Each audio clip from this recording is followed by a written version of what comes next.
kakaya kachironda vechaka katenzi kwacho. Yafunza mweya kuti zvadini. Make us a new soul be God Father Lord. A mission to wreck thy tangle. Make us what too bad. Mama, munova kwakubati gwemuna manokuti pamuri pane kamhepo kakati shati.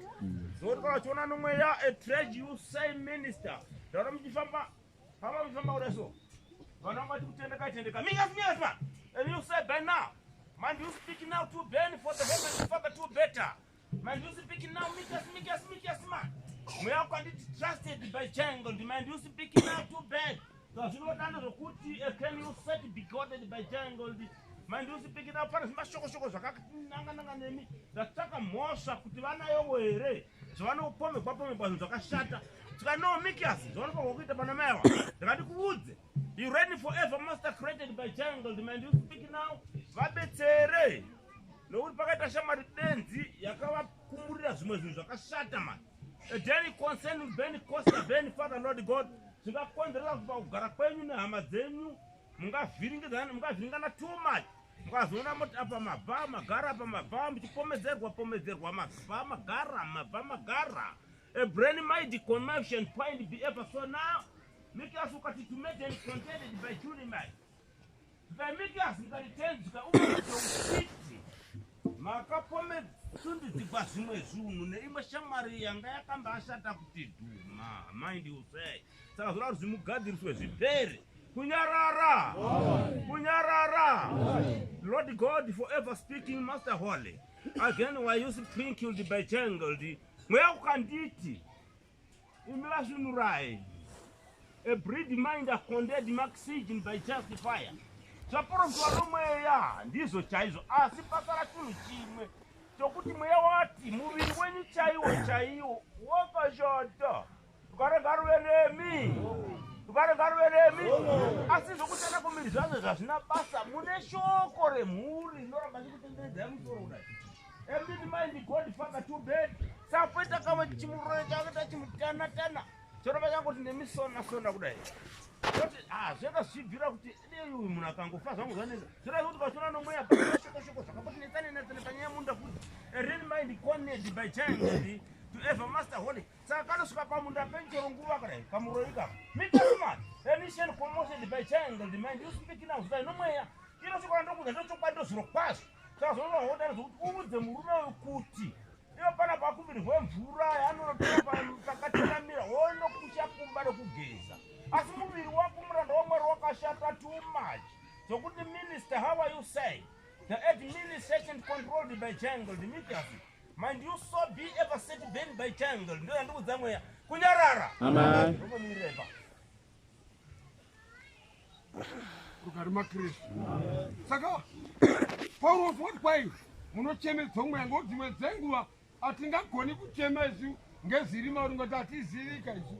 Asi mweya uri mukati. Unokuona kuti waite toto wochema kuti wakoma munhu uyu mweya uyu kauyu unokundwa ngenyama inenge ichikunda mweya woti unokundwa ngenyama ikai inyama ikatsva pazikaora asi iwewe watakure chinhu chawakanganzwa ngenyama unandotonga iwe woraira wadendizondii mweya wochema zvokwadifu kungisa ishoko ironi.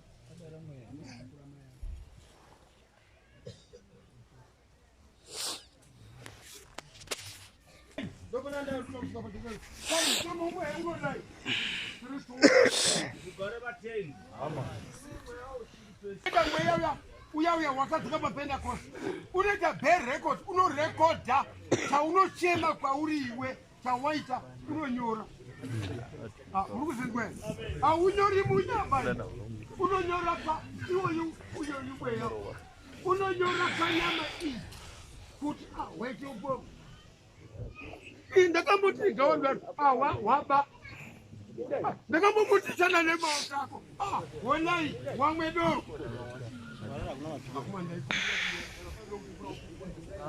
kuti mundiregererewo nokuti mweya wacho wakadzaka kuti muzoparidza nawo saka mweya wakufana kutenderwa ngokuti wakatodzi kwacho hauna kwaya muchazoprofita nekuzoprofita pasapta unomukazozivi nekuprofita nechinechi Asi pachapta pakira mudenga wakati mumire kuparidza muzoparidza shoko kana mweya wadini wawira tikapapinda kuparidza Mutingwende mweya uporosite mutendere kuparidza kwaJesu Kristu nondozawakauya saunoita ndizvenza zvekuti ukatadza unonyunyuta uchitaura kuti iwe zvawaita izvi kokwadika unondozoozona mangwana we uchinyora pana. Saka kana timboti sei wazofa iwe wazofa vanhu votora nyama yako iyi vovika mweya uyu wotorwawo dzaka pasafa unodzaka uine record yezvawakaita. Chapter 14 verse 13 kuti kana munhu achifa achipura muna Kristu Jesu unokwira kudenga kunozorora kuti ngokuti mabasa anomupupurira. Saka uyu une zvakadai uyu haukwiri kudenga mweya ngokuti une record yokuti awanga uchigara kuti nyama yakamukunda akaita zitazo rukare. Saka kana wanda Roma ukazofa wakadaro zino mweya iwe unochitorwa uchi womirira kuti mungakavakafunwa mukawine mavara ezvakanyorwa zvawakanga uchita panyika. Namwe dei tanga tisingazvizivi asi Jehovha anoziva ngokuti mabharani waJehovha mweya wakaisa chisimbiso mauriwe.